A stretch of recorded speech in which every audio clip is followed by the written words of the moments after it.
Какво трябва да съдържа едно минимално, какво трябва да съдържа едно трудово досие? На първо място това е трудовия договор и задължителното приложение към трудовия договор, това е длъжностната характеристика. Тя е, както знаете, неразделна част от трудовия договор.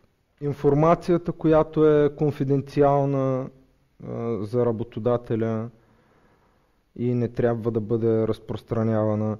Отделно от това може да се изготви една, даже аз препоръчвам да се изготви такава декларация, декларация, с която лицето дава съгласието си работодателя да съхранява и обработва личните му данни.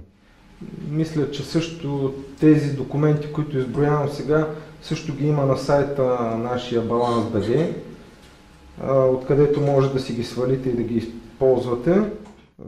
Заплатите в предприятието се изплащат по банкови сметки, без да са събрани съгласията на работниците и служителите. И в един момент един от работниците отива да се жалва пред инспекцията по труда, че никой не го е уведомил, че когато му се превежда заплатата по банкова сметка, банката му взимала по 30 стотинки на тегляне от банкомат.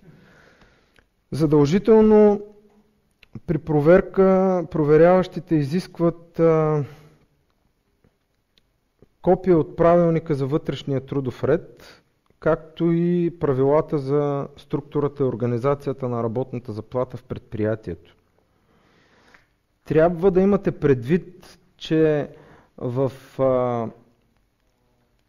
правилата за работната заплата трябва задължително да имате оговорени правилата, според които работодателя зачита трудовия стаж и професионален опит. Също така в правилника за вътрешния трудов ред задължително трябва да имате определени началото и края на работния ден, както и как се ползват почивките по време на работа. Това е едно от нещата, за които гледат най-така сериозно проверяващите.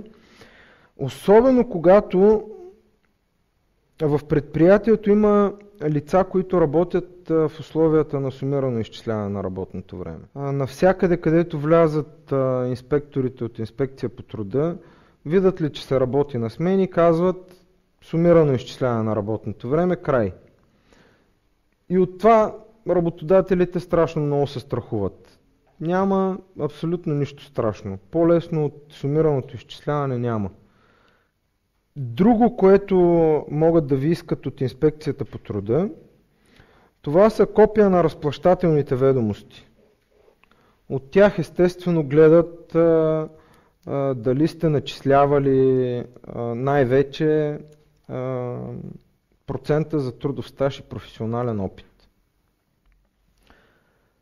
Това, което споменах преди малко, е ревизионната книга. Това е най-важният документ, който задължително ще ви изискват при проверка от инспекция по труда.